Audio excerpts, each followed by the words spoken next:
Oke, kita lanjut metode pengujian yang selanjutnya, yaitu metode modified distribution atau MODI. Jadi pengujian optimalitas tabel awal dengan menggunakan metode MODI artinya kita menguji optimalitas tabel dengan cara menghitung biaya yang harus ditanggung bila satu alternatif keputusan dipilih atau sering disebut dengan opportunity cost ya. Nah, jadi hampir sama dengan metode stepping stone, jadi kita akan melakukan perhitungan pada sel-sel yang kosong.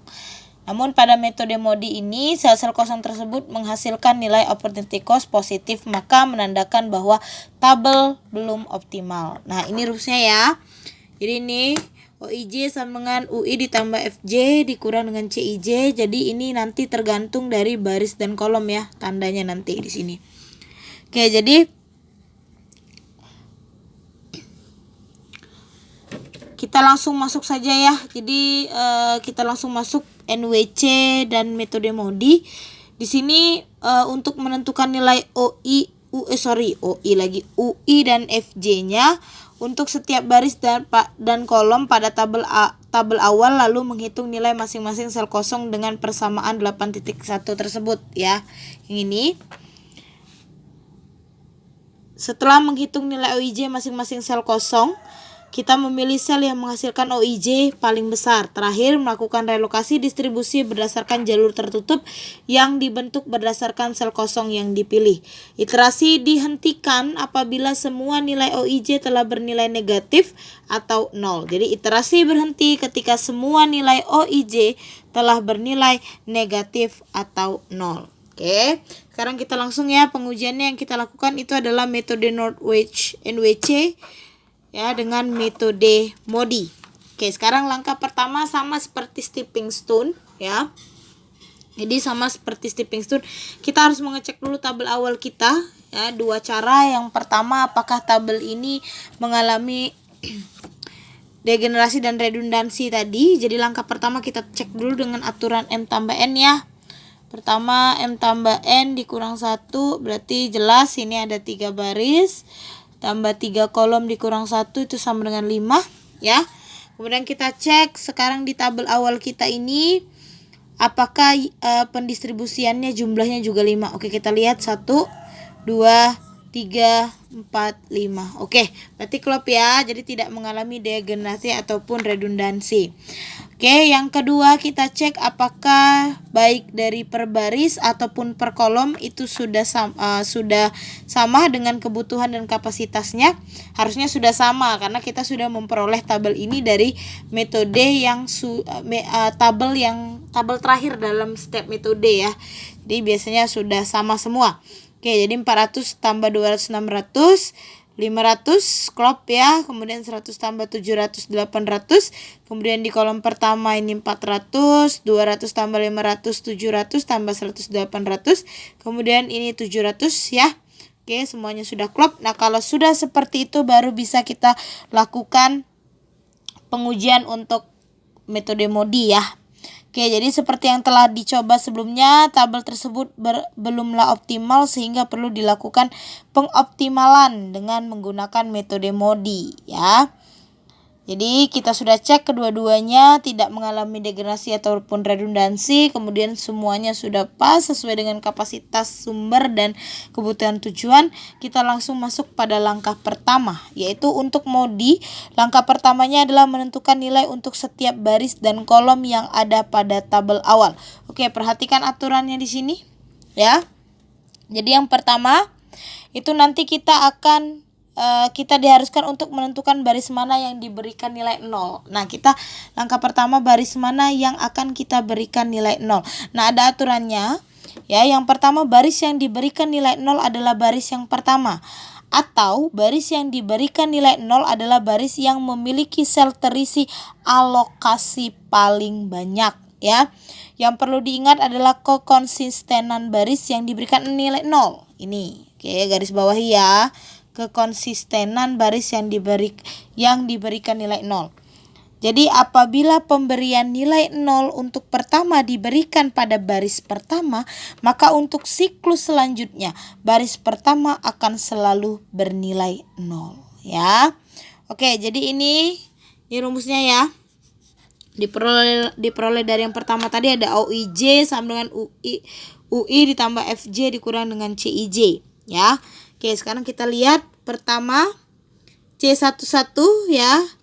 C11, kemudian C12, C22, C32 dan C33. Nah, ini diperoleh dari mana? Dari sel yang terisi, oke? Jadi sel yang terisi. Anda lihat, sel yang terisi itu adalah 11, benar ya? 12, kemudian 22, 32 dan 33. Ya, paham ya? C11 itu maksudnya berarti baris 1 ya, kolom 1 begitu ya. Jadi baris 1 kolom 1, baris 1 kolom kedua, kemudian ini baris kedua kolom kedua, ini baris ketiga kolom kedua, ini baris ketiga kolom ketiga ya. Jadi fokusnya pada sel yang berisi pendistribusian. Makanya ini yang diambil. Oke. Nah, rumusnya itu adalah, nah, untuk menentukan ini ya tergantung C11 kan berarti U1 V1 ya, C12 berarti U1 V2, C22 berarti U2 ditambah V2, C32 U3 ditambah V2. Jadi tergantung ininya. 33 berarti U3 F3.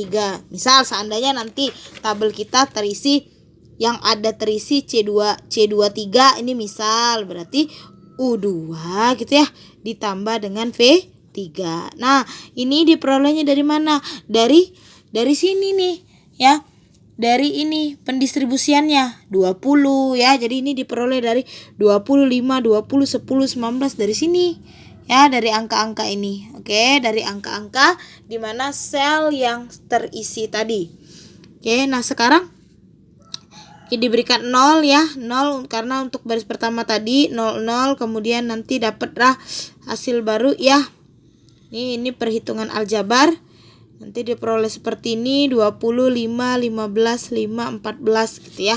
Nah, setelah kalian peroleh ya, setelah kalian peroleh hasil dari itu tadi, setelah kita menemukan nilai 0 diberikan pada baris pertama tadi, nilai 0 pada baris pertama dan menghitung nilai untuk baris dan kolom yang lain. Oke.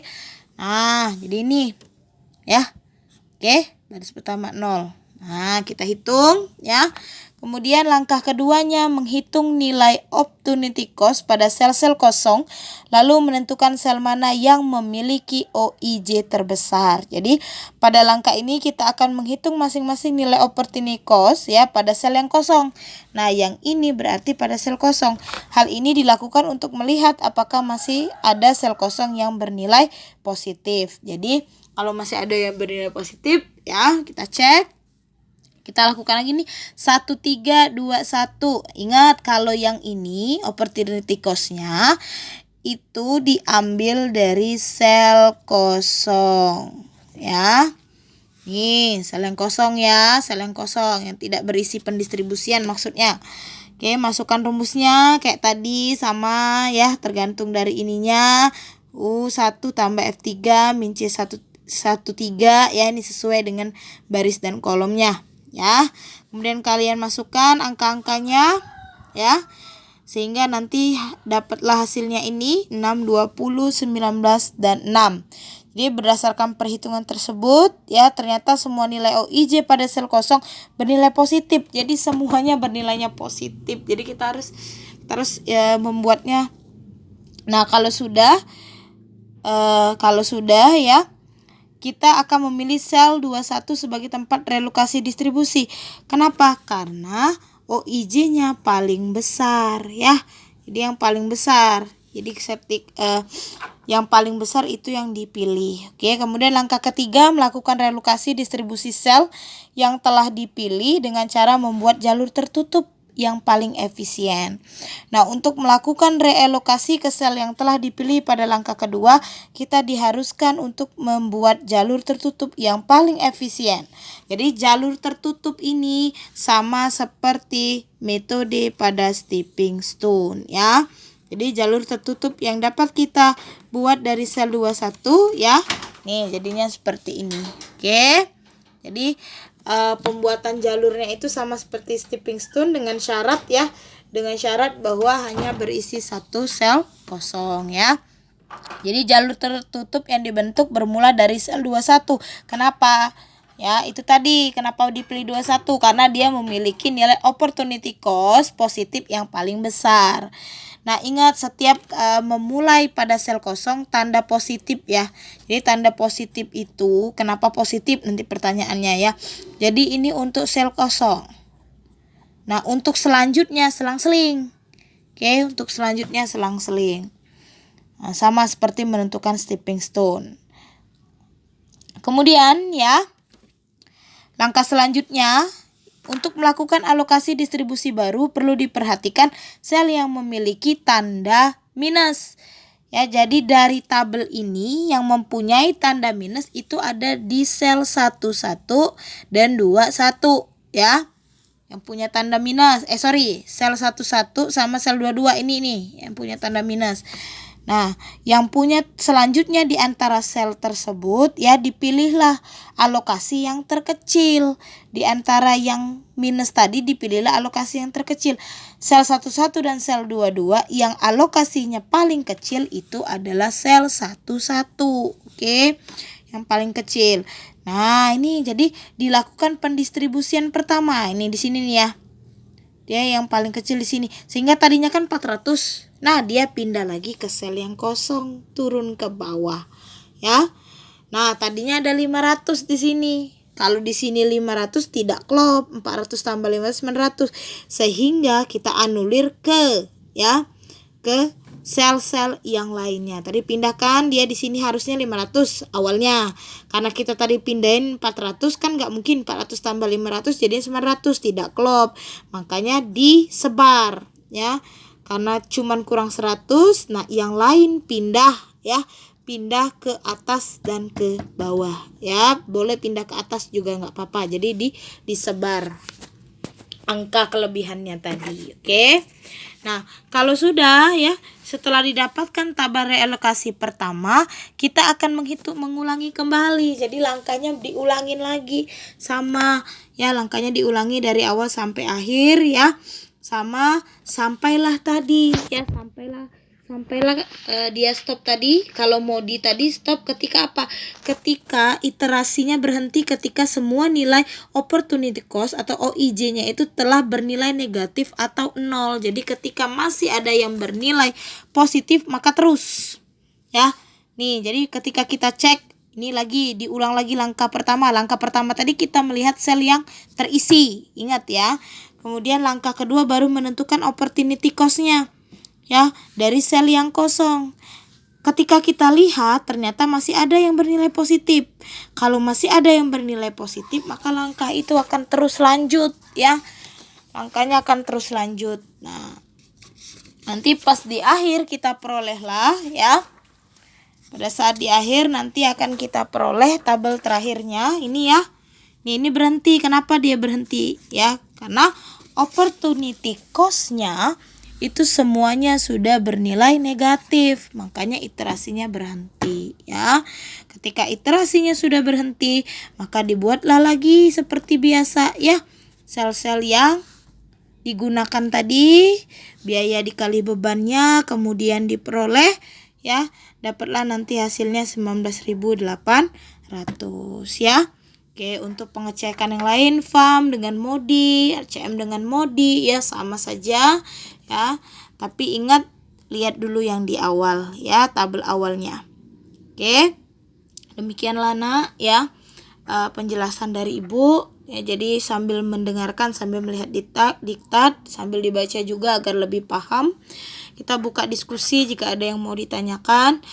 Nanti ada satu pertanyaan dari Ibu di grup ya yang harus kalian jawab, dan itu harus berdasarkan pendapat kalian pribadi ya. Kemudian untuk kisi-kisi UAS itu nanti segera Ibu post ya kisi-kisinya untuk UAS. Demikianlah materi kita hari ini ya, penjelasan dari Ibu. Ibu mohon maaf mewakili Ibu Amrina juga memohon maaf apabila selama pembelajaran ya daring ini ada hal-hal yang menurut kalian kurang ya. Kita berdoa saja semoga COVID ini segera berakhir dan kita bisa bertatap muka langsung ya, jadi belajarnya langsung, tidak secara daring lagi. Amin ya. Oke, itu saja Ibu akhiri. Wassalamualaikum warahmatullahi wabarakatuh.